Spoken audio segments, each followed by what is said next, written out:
अस्सलाम वालेकुम friends, welcome to a new video from अलीज़ाज़ फार्म।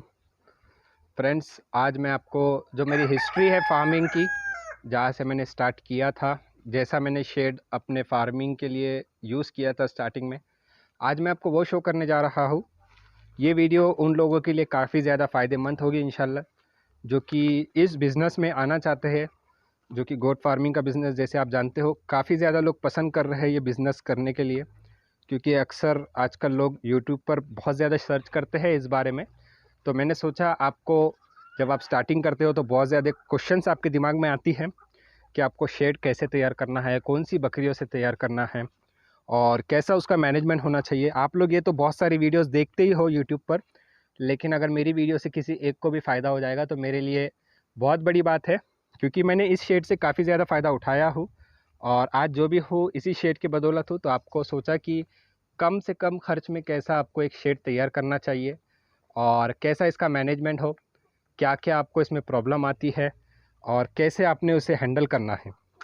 आपको पूरा खर्च भी बताऊँगा, एक छोटा-सा शेड आपने जब बनाना है तो कैसा बनाना है, कितना खर्च आएगा, इंशाल्लाह सारी बातें आपको डिटेल में बताऊँगा। तो अगर आप नए हो, आप लोग इस वीडियो को पूरा देखिएगा, इंशाल्लाह कुछ ना कुछ फ़ायदा आपको ज़रूर होगा इससे। ये फार्म मैंने एटलीस्ट 2 साल यूज़ किया हूँ बकरियों के लिए। जब तक मुझे इसका एक्सपीरियंस ना आ जाए तब तक मैंने यही शेड यूज़ किया हूँ।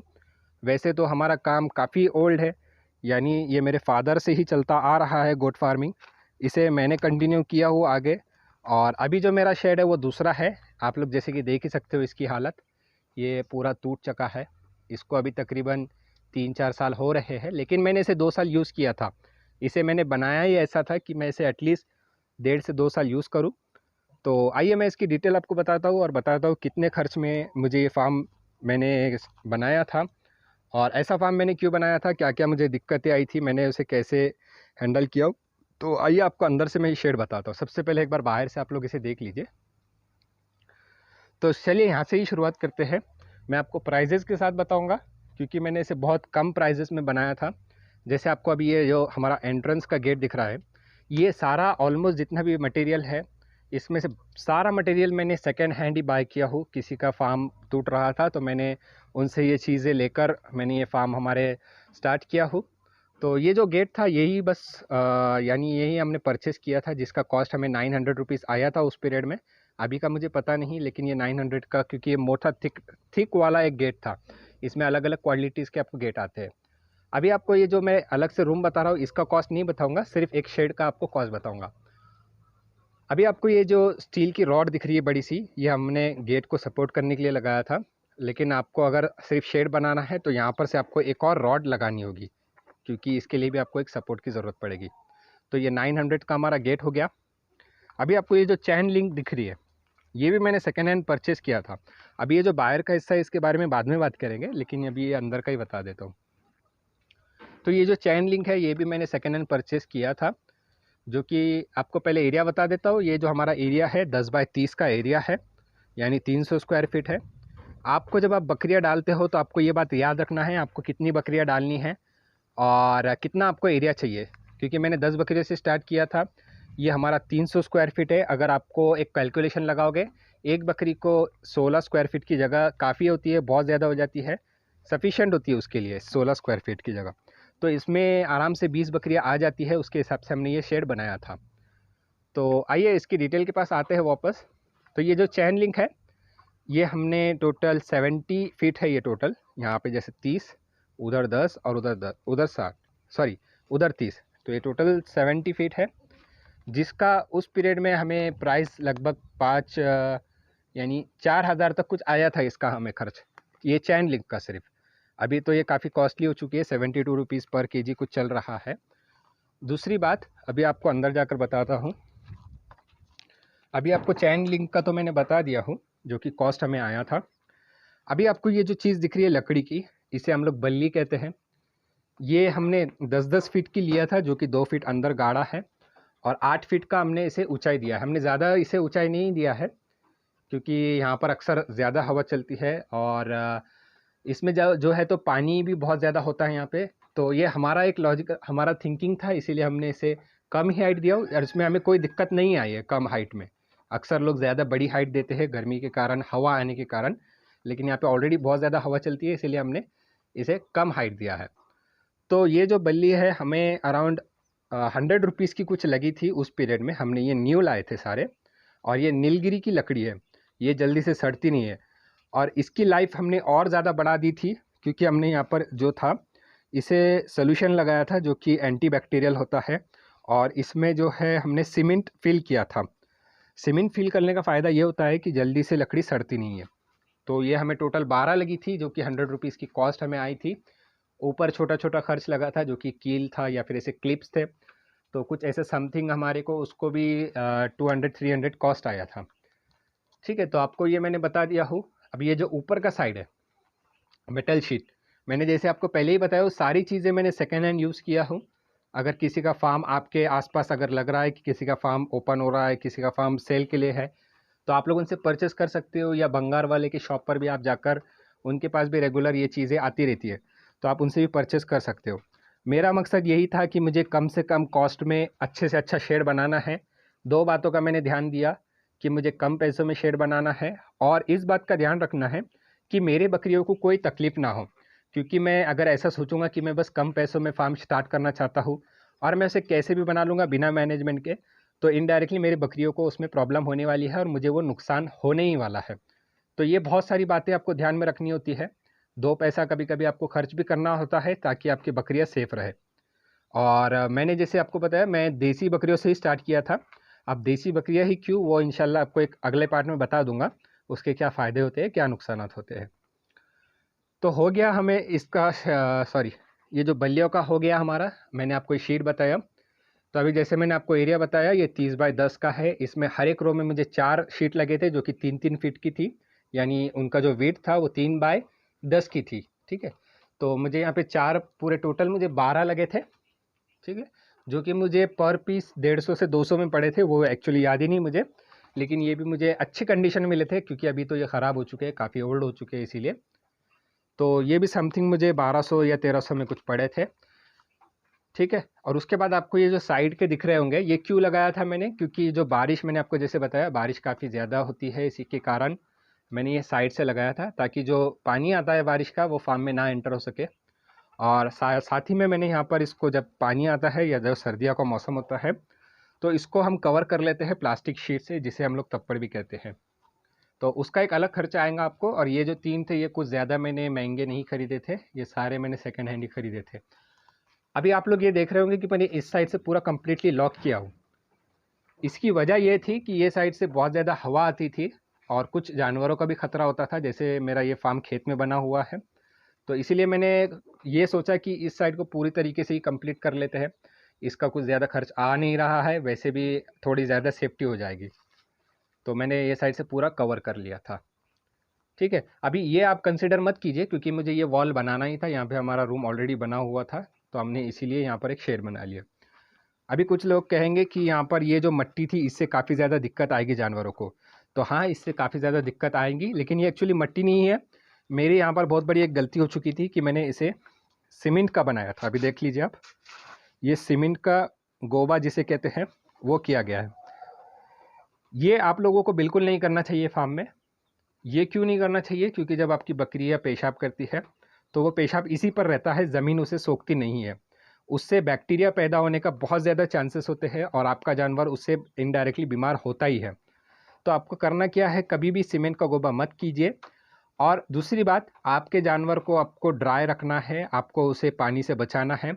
इसीलिए मैंने यहाँ पर बहुत सारे वुडन पैलेट्स जो कि देवदार लकड़ी के आते हैं, मैंने वो यहाँ पर सारे बिछा दिया था। तो अल्हम्दुलिल्लाह मुझे कभी कुछ दिक्कत आई नहीं उसके बारे में, क्योंकि मैंने जब नहीं बिछाया था तब मुझे बहुत ज़्यादा लॉस हुआ था, इसीलिए मैंने उसके बाद सोचा।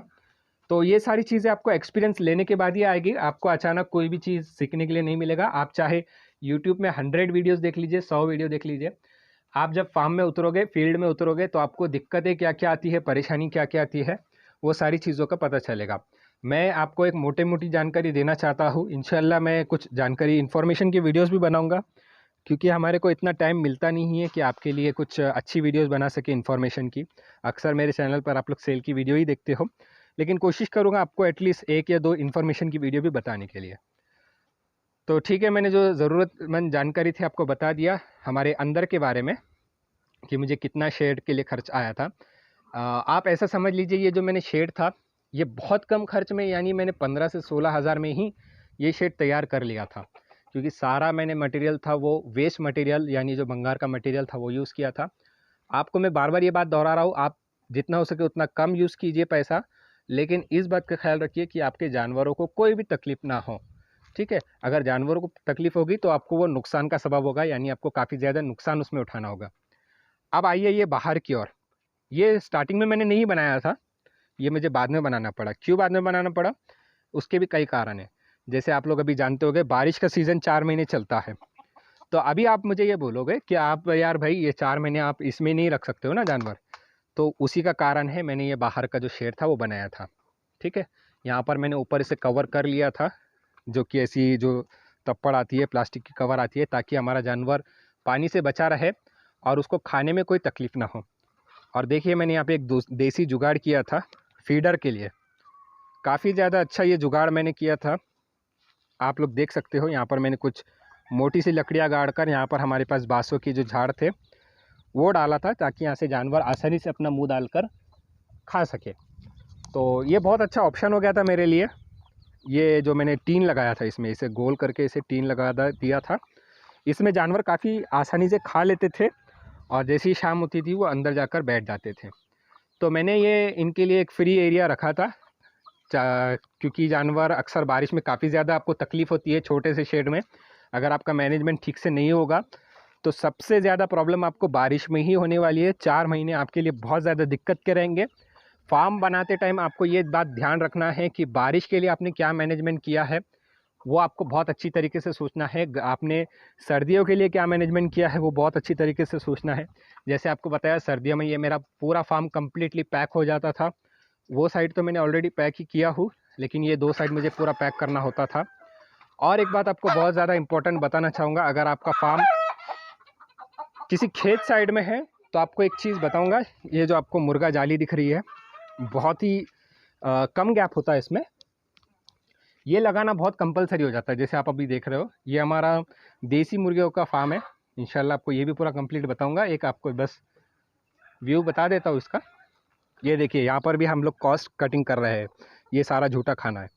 इसकी एक आपको सेपरेट वीडियो बताऊँगा, देसी मुर्गी क्यों पालना चाहिए फार्म में और क्या इसके फ़ायदे हैं। इसका भी एक शेड कवर करेंगे हम इंशाल्लाह।